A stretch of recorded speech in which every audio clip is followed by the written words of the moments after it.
everybody. Welcome to Leon's Chainsaw Parts and Repair. We're looking at Larry's Super XL.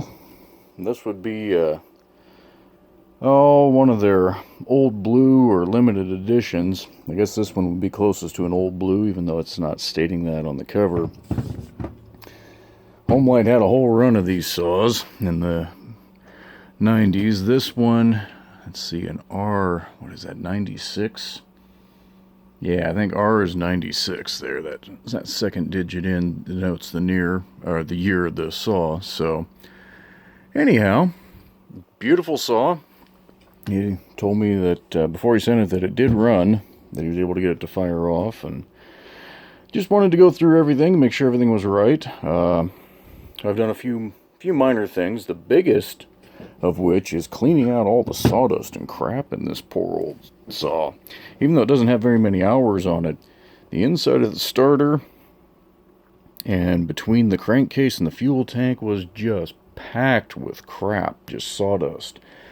It wasn't even that oily, so I'm not sure what or why it decided to do that, but anyhow, it did. So I got that all cleaned out really nice. Just general preventative maintenance items. The fuel hose was still fairly pliable, but the grommet was starting to crack, so I just went ahead and replaced those. New felt on the fuel filter itself. The weight was fine. Took the carburetor apart just to check everything out, and there was some gunk that had managed to kind of jam up the screen there on the inlet side of the carburetor. So got that all cleaned out.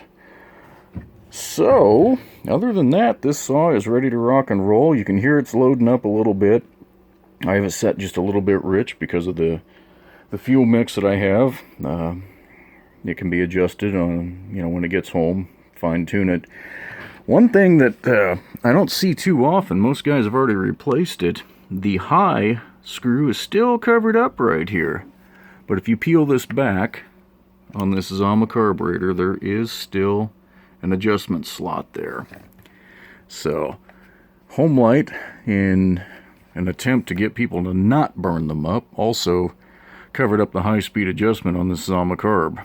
But you can wind these out too tight, just like you could with a 925. They never developed a governed carb for the Super XL models, again, the way they did for the 925 series, but some of these late model ones also had a problem with the cylinder gasket and the clearance between the housing here and the crankcase. Now there is no evidence of a problem there. There's no evidence of a leak. It's not leaning out. The carburetor is holding a tune just fine. So, anyhow, I'm going to get the air filter in this thing, get the fuel drained, and Larry, we'll get it heading back your way.